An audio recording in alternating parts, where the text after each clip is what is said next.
जय हिंद क्लास। मेरा नाम पुरुषोत्तम कुमार है और आज हम आपको इंग्लिश जो जनरल इंग्लिश मैंने आपको बताया था, एक सीरीज चला रखा है कि जो भी बेसिक है ना, बेसिक से भी नीचे मैंने आपको इंग्लिश पढ़ाया हुआ है। ठीक है, ये क्लास 9, 10 जो भी बेसिक वाले हैं ये सारे लोग इसको पढ़ेंगे और पढ़ के अपना इंग्लिश मजबूत करें। ठीक है, चलो फिर शुरुआत करते हैं। आज का चैप्टर रहेगा पार्ट्स ऑफ सेंटेंस, मतलब वाक्य के भाग, है ना।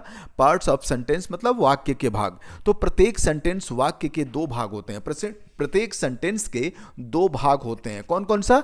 एक होता है भाई सब्जेक्ट और दूसरा होता है प्रेडिकेट, है ना। वाक्य के दो भाग होते हैं, एक सब्जेक्ट होता है, एक प्रेडिकेट होता है। सब्जेक्ट को हिंदी में बोलते हैं उद्देश्य, है ना। यह वाक्य का वह भाग होता है जिसके विषय में कुछ कहा जाता है। ठीक है, इंग्लिश में इसको बोलते हैं the subject is the person और the thing we speak about. जिसके बारे में हम बात करते हैं वह वाक्य का वह भाग होता है जिसके विषय में कुछ कहा जाता है। ठीक है, और प्रेडिकेट क्या होता है? प्रेडिकेट वह होता है विधेय, जिसको हिंदी में बोलते हैं विधेय। वाक्य का वह भाग जिसमें सब्जेक्ट के बारे में कुछ कहा जाता है। ठीक है, जो जिसके सब्जेक्ट के बारे में कुछ कहा जाता है। The predicate speaks about the subject. ऐसा प्रेडिकेट उसको बोलते हैं जो स्पीक करता है किसके बारे में? About the subject. जैसे मैंने बोला रुचि प्लेज विथ हर टॉयज, है ना। तो रुचि क्या हो जाएगा? सब्जेक्ट हो जाएगा और pledge with her toys predicate हो जाएगा। वैसे ही सेकंड सेंटेंस है my daughter is very sweet. तो माय डॉटर क्या है? सब्जेक्ट है, इज वेरी स्वीट क्या हो जाएगा? प्रेडिकेट हो जाएगा, विधेय हो जाएगा। और तीसरा his father is a doctor. तो हिज फादर क्या है? सब्जेक्ट हो जाएगा और इज अ डॉक्टर प्रेडिकेट हो जाएगा। The pet dogs bark at the strangers. ठीक है, तो इसमें सब्जेक्ट क्या हो जाएगा? The pet dog bark at the stranger क्या हो जाएगा? प्रेडिकेट हो जाएगा। देखिए, उपयुक्त वाक्यों में रंगीन छपे शब्द सब्जेक्ट हैं। जो आपका सब्जेक्ट है Ruchi, my daughter, his father, the pet dog, है ना, ये सारे जो रंगीन छपे, अब इसमें तो रंगीन देख रहा होगा कि नहीं, लेकिन ये जो रंगीन छपे शब्द हैं जो मैंने घेर के रखा है, गोला बना के रखा है, ये सब्जेक्ट हैं तथा प्रत्येक वाक्य में अन्य सभी शब्द जो होते हैं वो प्रेडिकेट होता है। ठीक है, नोट क्या है? प्रेडिकेट हमेशा वर्ब होता है। ठीक है, प्रेडिकेट में हमेशा वर्ब होता है, ये ध्यान रखिएगा। ठीक है, सब्जेक्ट में आपका वर्ब नहीं होता है, ओनली प्रेडिकेट में आपका वर्ब होता है। ठीक है, अब पढ़ते हैं कि पार्ट्स ऑफ सब्जेक्ट, उद्देश्य के भाग, है ना, पार्ट्स ऑफ सब्जेक्ट। ठीक है, उपयुक्त पहले वाक्य में सब्जेक्ट केवल एक शब्द रुचि है और दूसरे और तीसरे वाक्य में सब्जेक्ट में दो शब्द माय डॉटर, हिज फादर है। ठीक है, आप सेंटेंस देख रहे होंगे, ये सेंटेंस देख रहे हो ना भाई। Ruchi plays with her toys, my daughter is very sweet, his father is a doctor. इन सेंटेंस में आपने देखा कि उपयुक्त पहले वाक्य में सब्जेक्ट केवल एक शब्द रुचि है और दूसरे और तीसरे वाक्य में सब्जेक्ट दो शब्द my daughter, his father. My एक शब्द हो गया, डॉटर एक शब्द हो गया, हिज एक शब्द हो गया, फादर एक शब्द हो गया, तथा चौथे वाक्य में सब्जेक्ट के अंतर्गत तीन शब्द है। द पेट डॉग्स, द एक वर्ड हो गया, पेट एक वर्ड हो गया, डॉग्स एक वर्ड हो गया। तो जहां सब्जेक्ट के अंतर्गत एक से अधिक शब्द होते हैं वहां सब्जेक्ट के दो भागों में बांटा जाता है। ठीक है, मतलब सब्जेक्ट को दो भागों में बांटा जाता है। पहला होता है बेटा जी क्वालिफायर और दूसरा होता है मेन वर्ड। क्या होता है? पहला होता है क्वालिफायर और बी होता है, मतलब दूसरा पार्ट होता है मेन वर्ड। तो ऊपर दिए गए वाक्य में नंबर सेकंड में दूसरे वाक्य में माई क्वालिफायर है। क्या है? माई जो है वो क्वालिफायर है और तथा डॉटर मेन वर्ड है। तो मेन वर्ड क्या हो जाएगा? डॉटर हो जाएगा। तो माई डॉटर, है ना, सेंटेंस देखा था ना भाई कि माई डॉटर जो है, my daughter is very sweet. तो माई क्या हो जाएगा? क्वालिफायर हो जाएगा और डॉटर क्या हो जाएगा? मेन वर्ड हो जाएगा। ठीक है, और इज वेरी स्वीट तो ये जानते हैं कि ये प्रेडिकेट है, जो वर्ब से स्टार्ट होता है वो प्रेडिकेट हो जाता है। ठीक है, वैसे ही वाक्य नंबर 3 में हिज क्वालिफायर है, हिज क्या है? क्वालिफायर है, फादर क्या है? मेन वर्ड है। देखिए सेंटेंस फिर देखिए, his father is a doctor. तो फादर मेन वर्ड हो गया, हिज क्या हो गया? क्वालिफायर हो गया, इज अ डॉक्टर क्या हो जाएगा? वो प्रेडिकेट हो जाएगा। ठीक है, समझ में आ रहा है? फिर चौथे सेंटेंस में वाक्य नंबर चौथे में द पेट क्वालिफायर है, द पेट क्वालिफायर है और डॉग्स मेन वर्ड है। फिर वही सेंटेंस देखते हैं, the pet dogs bark at the stranger. तो द क्या है? द पेट क्या है? द पेट क्वालिफायर है और डॉग्स क्या है? मेन वर्ड है। ठीक है, तो आप ये चीज ध्यान रखिएगा। ठीक है, चलो अब ये तालिका दी गई है, निम्न तालिका को ध्यानपूर्वक पढ़िए और समझिए, ठीक है। इसको ध्यान से पढ़ना है और इसको समझना है, ठीक है जी। देखो सबसे पहले इसमें लिखा है, देखो ये गोले में लिखा है जानो, ये इसको बोलते हैं सब्जेक्ट, ये सब्जेक्ट लिखा है, और ये लिखा है क्वालिफायर, और ये लिखा है मेन वर्ड, और ये क्या है प्रेडिकेट, ठीक है। ये सेंटेंस को देखिएगा, रुचि प्लेज विथ हर ट्वाइस, तो रुचि क्या हो गया मेन वर्ड हो गया, pledge with her twice predicate हो गया। My daughter is very sweet, तो माई क्या है क्वालिफायर है, और डॉटर क्या है मेन वर्ड है, इज वेरी स्वीट क्या हो गया प्रेडिकेट हो गया। वैसे ही हिज क्या है क्वालिफायर है, फादर क्या है मेन वर्ड है, इज अ डॉक्टर क्या है प्रेडिकेट है। उसी तरह द पेट क्या है क्वालिफायर है, डॉग्स क्या है मेन वर्ड है, और bark at the strangers predicate है, ठीक है। वही तालिका जो मैं अभी समझा रहा था वो तालिका में बना के दिया गया है, ठीक है। अब देखिए क्या कह रहा है, ध्यान रखें कि मेन वर्ड सदैव नाउन या प्रोनाउन ही होते हैं, ये सबसे मेन चीज है बेटा जी। देखिए कभी भी मेन वर्ड जो होता है ना वो या तो नाउन होगा या तो प्रोनाउन होगा, ठीक है, इसके अलावा कुछ नहीं होता है, ठीक है। मेन वर्ड क्या होता है नाउन या प्रोनाउन होता है। उपयुक्त वाक्यों में माई हिज द पेट क्वालिफायर्स विशेषता बताने वाले शब्द हैं, मतलब एडजेक्टिव है। जो माई हो गया, हिज हो गया, द पेट हो गया, ये क्वालिफायर्स हैं, ठीक है, ये विशेषता बताने वाले शब्द हैं, ठीक है। अब आगे जाके आप पढ़ेंगे कि विशेषता बताने वाले शब्द क्या होते हैं, वो एडजेक्टिव होते हैं। और Ruchi, daughter, father and dogs main word मुख्य शब्द हैं, तो मुख्य शब्द हैं तो क्या होंगे ये नाउन या प्रोनाउन होंगे, ठीक है। क्लियर है। चलो अब पार्ट्स ऑफ प्रेडिकेट, विधेय के भाग, है ना। प्रेडिकेट मतलब विधेय होता है और पार्ट्स मतलब के भाग, तो विधेय के भाग, ठीक है। निम्नलिखित वाक्यों को ध्यान से पढ़िए, इन वाक्यों को ध्यान से पढ़ना है। पहला है द बेबी स्लीप्स, दूसरा है he reads a story book, और तीसरा है दिस ग्रेप्स आर सॉ, और चौथा है the elephants are eating sugar cane, ठीक है। अब देखिए इस चीज को देखने के बाद आपको समझ में आएगा कि मैं क्या बताना चाहता हूं, ठीक है। प्रेडिकेट के बारे में आपको बताना चाहता हूं, तो प्रेडिकेट देखिए कि उपयुक्त वाक्यों में रंगीन छपे शब्द प्रेडिकेट के पार्ट्स हैं। जो स्लिप्स है ना, ठीक है, स्लिप्स हो गया, रीड्स अ स्टोरी बुक हो गया, आ सॉ हो गया, और आर एटिंग शुगर केन, ये तो आप जानते हैं ना कि ये प्रेडिकेट है भैया। जो वर्ब से स्टार्ट हो जाए, ठीक है, वर्ब से स्टार्ट हो जाए वो तो क्या हो जाएगा प्रेडिकेट हो गया। Who slips, the baby slips, ठीक है। उपयुक्त वाक्यों में रंगीन छपे शब्द प्रेडिकेट के पार्ट्स हैं, तो सारे प्रेडिकेट के पार्ट्स हैं।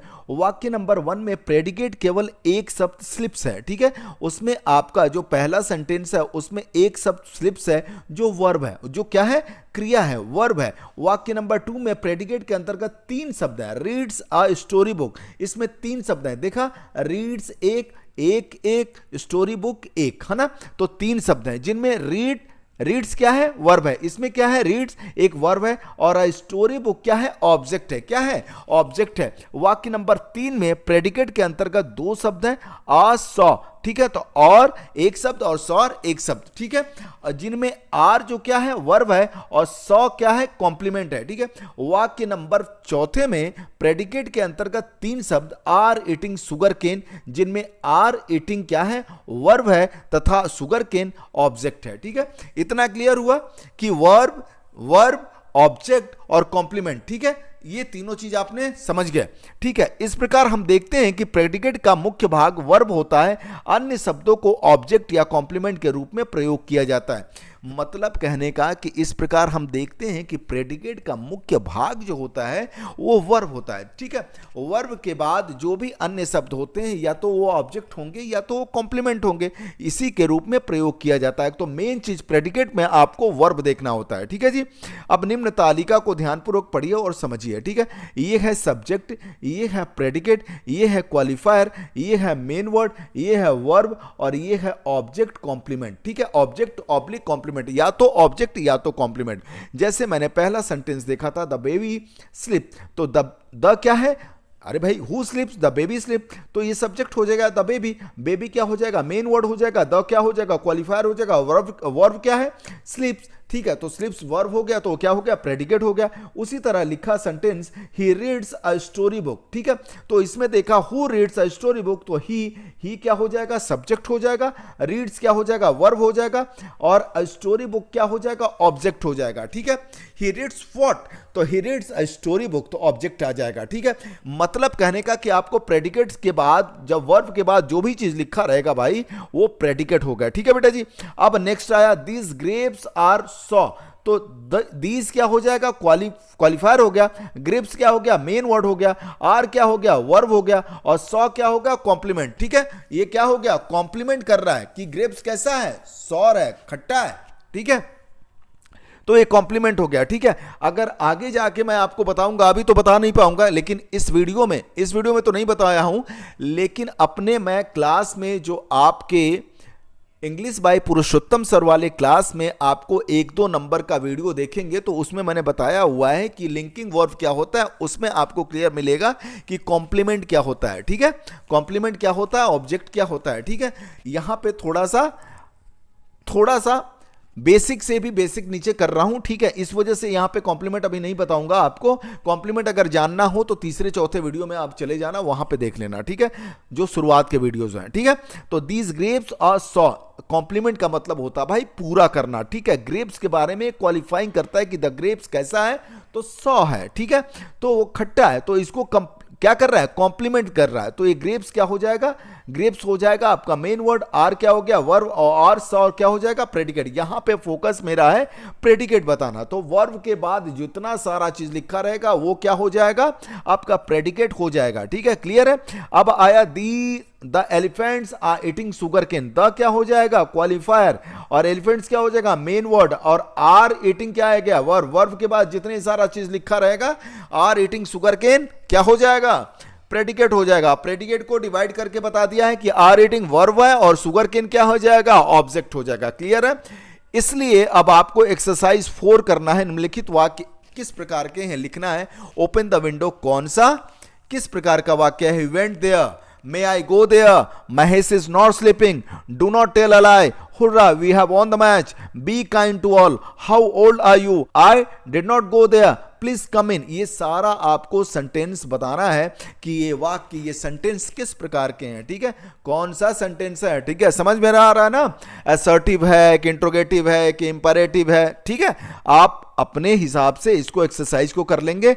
अगर एक्सरसाइज नहीं आता है, अगर कोई दिक्कत होगा तो प्लीज क्या करना है, कमेंट करना है। मैं ये नहीं बोल रहा हूं कि आप सब्सक्राइब करो, ठीक है, मैं क्या कह रहा हूं, मैं कह रहा हूं कि कमेंट करना है कि भैया हाँ ये चीज सर मेरे से नहीं हो रहा है, इसका आंसर बताओ, ठीक है। I will tell the answer in the comment box only, ठीक है। चलो दूसरा एक्सरसाइज है कि निम्नलिखित वाक्यों में के सब्जेक्ट और प्रेडिकेट लिखिए। इसमें आपको सब्जेक्ट और प्रेडिकेट लिखना है जी।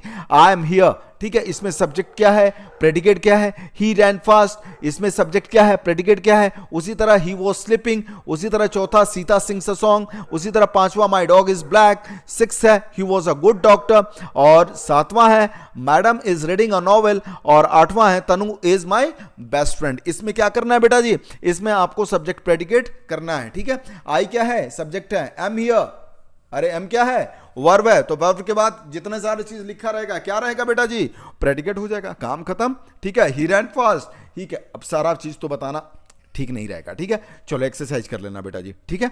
चलो अगला देखते हैं। अगला एक्सरसाइज है कि निम्नलिखित वाक्यों में क्वालिफायर, मेन वर्ड, वर्ब तथा ऑब्जेक्ट या कॉम्प्लीमेंट छांट कर लिखना है, ठीक है बेटा। इसमें थोड़ा सा आपको दिक्कत होगी, लेकिन दिक्कत भी नहीं होगी, समझा दिया हूं। अ थीफ रैन अवे, ए क्या है, क्वालिफायर है, थीप क्या है, मेन वर्ड है, रैन क्या है, वर्ब है, अवे क्या है, बताना है आपको, ठीक है। ये सारा चीज आपको बताना है। Thief ran away, he paints a picture, he was a doctor, his friends was honest, Neha plays a hockey. देखो वर्ब के बाद या तो क्या होता है, या तो ऑब्जेक्ट होगा या तो कॉम्प्लीमेंट होगा, ठीक है। ऑब्जेक्ट भी सब्जेक्ट और सब्जेक्ट या ऑब्जेक्ट कभी भी नाउन या प्रोनाउन होता है बेटा जी, इशारा समझ लेना। अवे क्या होगा, ठीक है। 6वां सेंटेंस है हर पेरेंट्स वर देयर, 7th है the child was crying, 8th है the early bird catches the worm, और 9th है the goats are grazing the grass, और 10th है a girl jumped on the table, ठीक है, क्लियर है। चलो अब द नाउन काइंड्स, संज्ञा के भेद, है ना, नाउन काइंड्स, नाउन के भेद। हम बताए थे ना कि पार्ट्स ऑफ स्पीच कितने होते हैं, 8 होते हैं, noun, pronoun, adjective, verb, adverb, preposition, conjunction, interjection. तो नाउन का स्टार्ट कर रहे हैं काइंड्स, संज्ञा, इसको हिंदी में क्या बोलते हैं बेटा जी, संज्ञा, और काइंड्स मतलब भेद, इनके भेद अब शुरुआत करते हैं, ठीक है। चलो देखो, निम्नलिखित वाक्यों को ध्यानपूर्वक पढ़िए। इन वाक्यों को पढ़ना है, इन सेंटेंस को पढ़ना है। क्या पढ़ना है? Ram is walking, he lives in Meerut, he has a pen.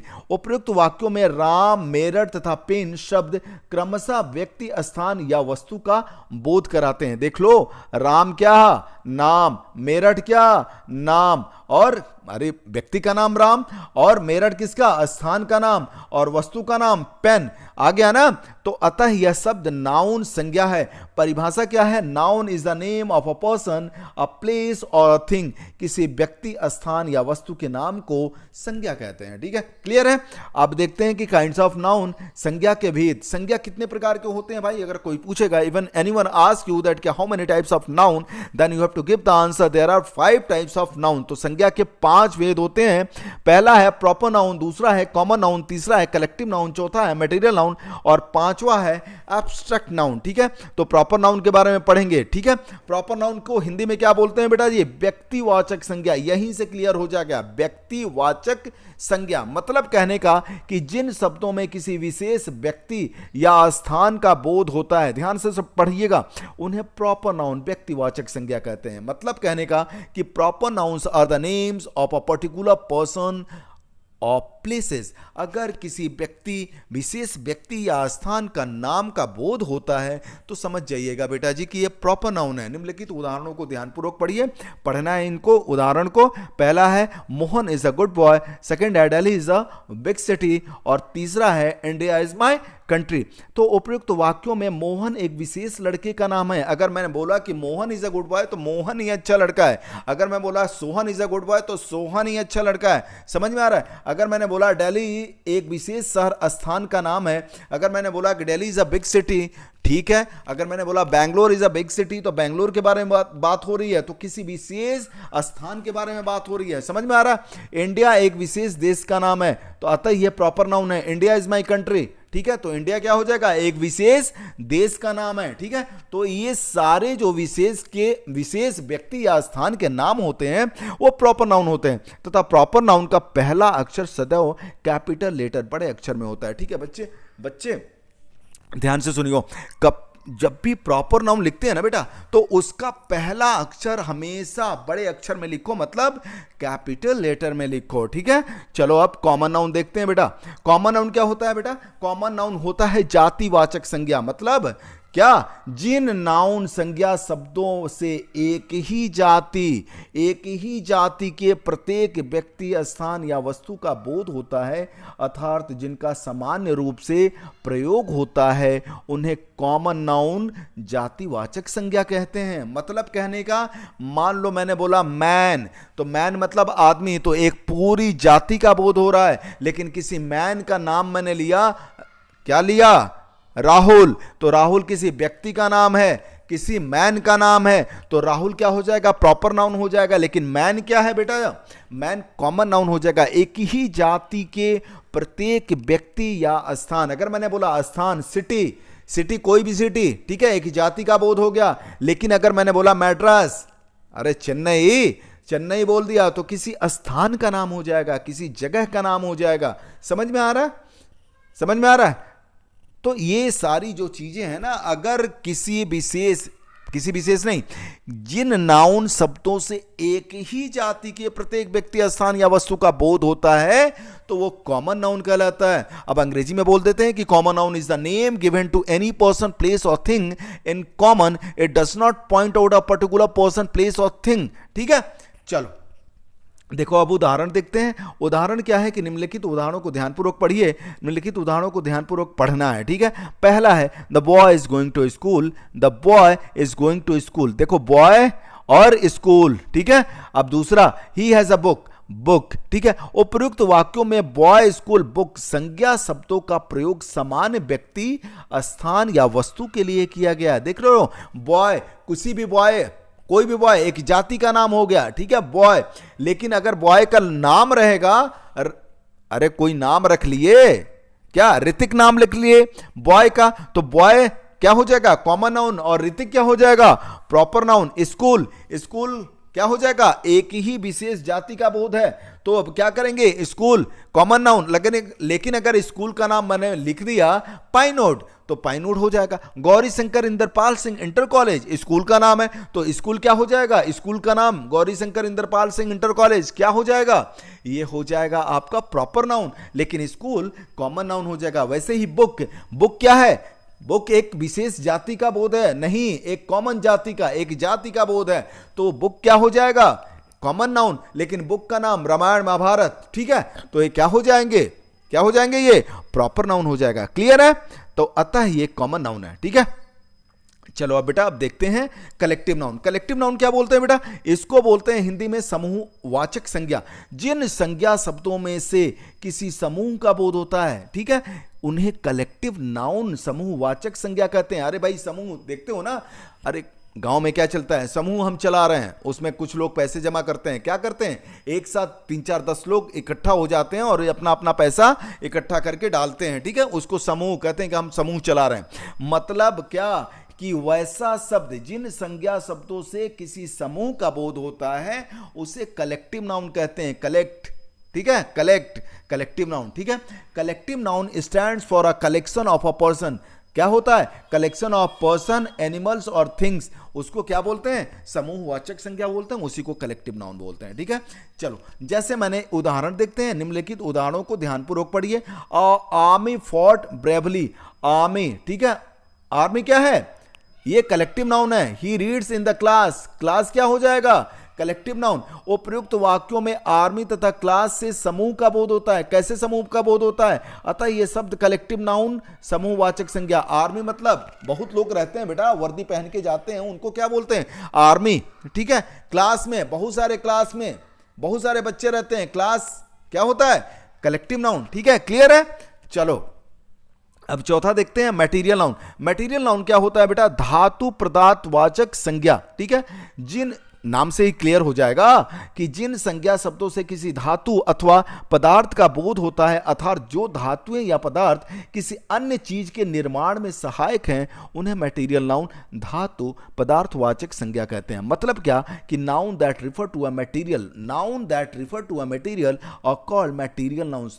मतलब धातु पदार्थवाचक, जिन संज्ञा शब्द से किसी धातु का नाम हो अथवा पदार्थ का बोध होता है, ठीक है, वो धातु या पदार्थ किसी अन्य चीज का निर्माण में सहायक हो, उन्हें क्या कहते हैं, मटेरियल नाउन कहते हैं। ठीक है, देखो बेटा उदाहरण से क्लियर होगा क्या है, निम्नलिखित उदाहरणों को ध्यानपूर्वक पढ़िए। क्या है, पहला, the ring is made of gold. Gold क्या है बेटा, ये मटेरियल नाउन है। Iron is a useful metal, iron क्या है, मटेरियल नाउन है। उपयुक्त वाक्य में गोल्ड तथा आयरन किसी अन्य वस्तु को बनाने में काम आते हैं। गोल्ड से हम क्या बनाते हैं, ऑर्नामेंट्स बनाते हैं, रिंग बनाते हैं, ठीक है। आयरन से बहुत सारा चीज बनाते हैं, दरवाजा बनाते हैं, खिड़की बनाते हैं, पता नहीं क्या क्या बनाते हैं, ठीक है। अरे समझना भाई, अतः ये मटेरियल नाउन है। ठीक है, क्लियर है।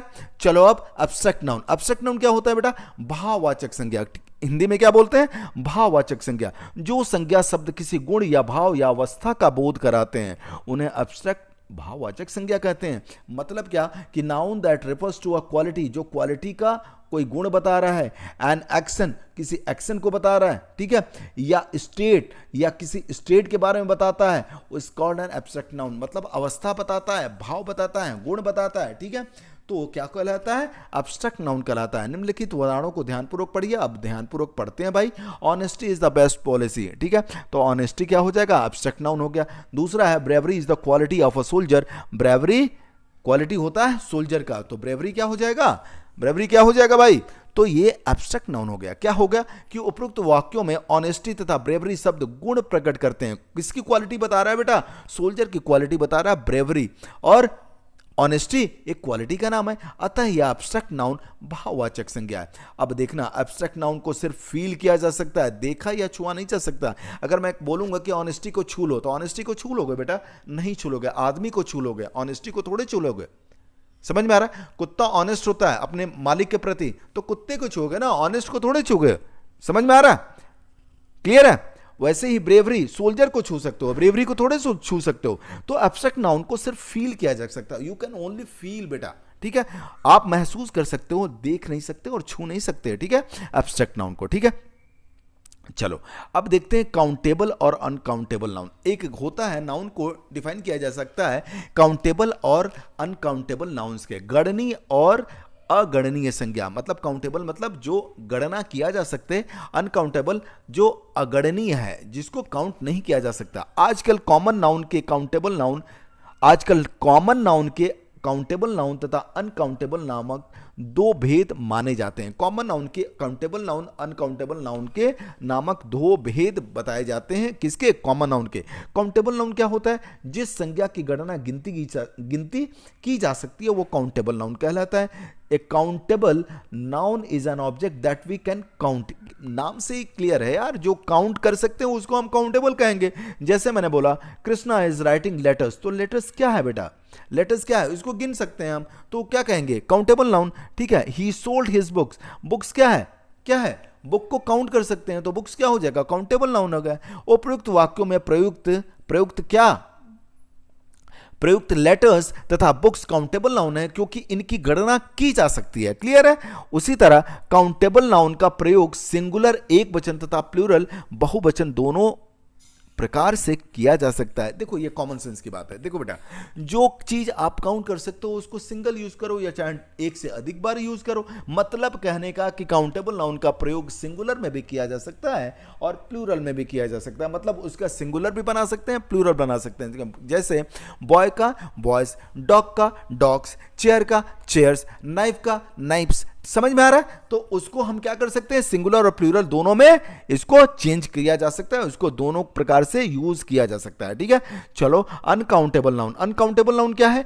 कि अनकाउंटेबल नाउन जिस नाउन की गणना नहीं की जा सकती, ये बताया था कि वो अनकाउंटेबल, जिसको अनकाउंटेबल, काउंटेबल मतलब गिना जा सकता, अनकाउंटेबल जिसको गिना नहीं जा सकता। ठीक है, an uncountable noun is a thing that we can not count, जिसको हम गिन नहीं सकते। ठीक है, जैसे मैंने पहले बोला I have some sugar. Sugar को आप गिन सकते हो बेटा? नहीं गिन सकते। कैसे गिन सकते हो? 1 शुगर, 2 शुगर, 3 शुगर। अब आप कहोगे कि नहीं सर 1 किलो शुगर, भाई उसको नापना पड़ता है, नापना पड़ता है, उसका मात्रक है। ठीक है, उसका मात्रक किलो में है। ठीक है, तो शुगर को 1 शुगर, 2 शुगर, 3 शुगर नहीं कर सकते। शुगर का काउंटेबल शुगर को सिंगुलर और प्लूरल भी नहीं कर सकते। 1 शुगर, 2 शुगर नहीं कर सकते ना, शुगर का शुगर्स नहीं कर सकते। ठीक है, तो अनकाउंटेबल नाउन का क्या हो गया? शुगर हो गया। जैसे मैंने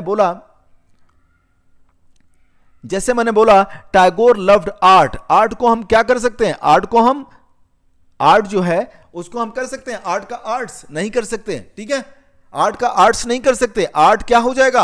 अनकाउंटेबल नाउन हो गया। ठीक है, जैसे तीसरा सेंटेंस है Gandhi ji had love for truth. ठीक है, ट्रूथ क्या है बेटा? ट्रूथ क्या है? अनकाउंटेबल नाउन है ट्रूथ। ठीक है, ट्रूथ का ट्रूथ कर सकते हो? नहीं कर सकते।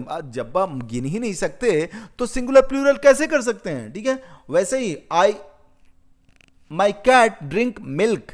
ठीक है, तो मिल्क क्या हो जाएगा? Uncountable noun. समझ में आ रहा है? तो मिल्क क्या हो जाएगा? मिल्क का मिल्क हो सकता है? नहीं। 1 लीटर 2 लीटर कर सकते हो, क्योंकि उसका मात्रक है, वो सिंगुलर प्लूरल नहीं कर सकते। ठीक है, उपयुक्त वाक्यों में sugar, art, truth, milk uncountable noun है, क्योंकि इनकी गणना कर पाना संभव नहीं है। नोट में देखो लिखा है अनकाउंटेबल नाउन का प्रयोग प्लूरल में नहीं किया जाता। अरे क्यों नहीं किया जाता? क्योंकि इसको सिंगुलर प्लूरल बना ही नहीं सकते, इसका सिंगुलर में ही यूज होता है। ठीक है, इसका प्लूरल नहीं बनाया जा सकता। प्लूरल बनाए जाने पर यह काउंटेबल नाउन हो जाती है। ठीक है, अगर प्लूरल बनाएंगे तो ये काउंटेबल नाउन हो जाएगा। ठीक है, क्लियर है? मीनिंग चेंज समझ में आ रहा है? उसी तरह अब एक्सरसाइज 5 करेंगे। एक्सरसाइज 5 करेंगे कि निम्नलिखित वाक्यों में नाउन चुनकर उनका भेद लिखना है। वी आर फ्रेंड्स, इसमें नाउन छाटेंगे और उसका भेद लिखेंगे कौन सा नाउन है। नाउन के जो 5 भेद हैं इसमें आपको बताना है कि प्रॉपर नाउन है, कि कॉमन नाउन है, कि कलेक्टिव नाउन है, कि मटेरियल नाउन है, कि एब्स्ट्रैक्ट नाउन है। दूसरा sentence never tell a lie. तीसरा they are in the class. चौथा ही इज अ सर्वेंट। पांचवा he is a good boy. I live in Delhi, it is made of gold, honesty is the best policy, और the crowd was very big. ठीक है, चलो अब दूसरा क्या exercise. और प्रयुक्त कलेक्टिव नाउन भरकर निम्नलिखित वाक्य को पूरा कीजिए। भर देना भाई। The Indians dash on the match, a dash of people gathered on the spot. तीसरा है I saw a dash of birds chirping merrily, और चौथा है the whole dash of students was punished, और पांचवा है the fox saw a dash of grapes, और छठा क्या है a dash of animals was grazing in the field, और सातवां है our dash is very brave. ठीक है, क्लियर है। अब तीसरा एक्सरसाइज क्या है कि निम्नलिखित वाक्यों में काउंटेबल तथा अनकाउंटेबल नाउन्स छांटकर अलग अलग लिखिए। देखिए इसका क्या करना है बेटा, जो भी आपको मैं पढ़ा रहा हूं उसका एक्सरसाइज अपने घर पे जरूर कीजिए। नहीं आता है भाई कमेंट डाल दीजिए कि सर ये नहीं आ रहा है इसका आंसर क्या है, सर ये नहीं आ रहा है इसका आंसर क्या है। पूरी तरह से आंसर मैं आपको दे दूंगा, don't worry, not to worry. ठीक है, you just give the comment. ठीक है, पढ़ना है तो अच्छे से पढ़ना, नहीं तो भैया पढ़ना नहीं। ठीक है, कोई काम सीख लो, ठीक है, कोई स्किल सीख लो, मोबाइल बनाना, एसी बनाना, बहुत सारी चीज़ें हैं काम। ठीक है, मैं सबको नहीं कह रहा हूँ, मैं अपने सरकारी स्कूल के बच्चों को बोल रहा हूँ। ठीक है बेटा, अगर पढ़ने में मन नहीं लगता तो क्या करना है, मन लगाना है। अगर वो फिर भी नहीं मन लगता तो कोई काम सीख लीजिए। ठीक है, चलो तीसरा क्या है, निम्नलिखित वाक्यों में काउंटेबल तथा अनकाउंटेबल नाउन छांटकर अलग अलग लिखना है। ठीक है बेटा, पहला है you told lies to me, he has many books, she likes milk, my brother likes pulses, our team is brave, your sister is in my class, the cattle are grazing, we are going to our village. इसमें countable noun लिख दो बेटा और uncountable noun लिख के और करना है। ठीक है, चलो आज के लिए ये क्लास काफ़ी है।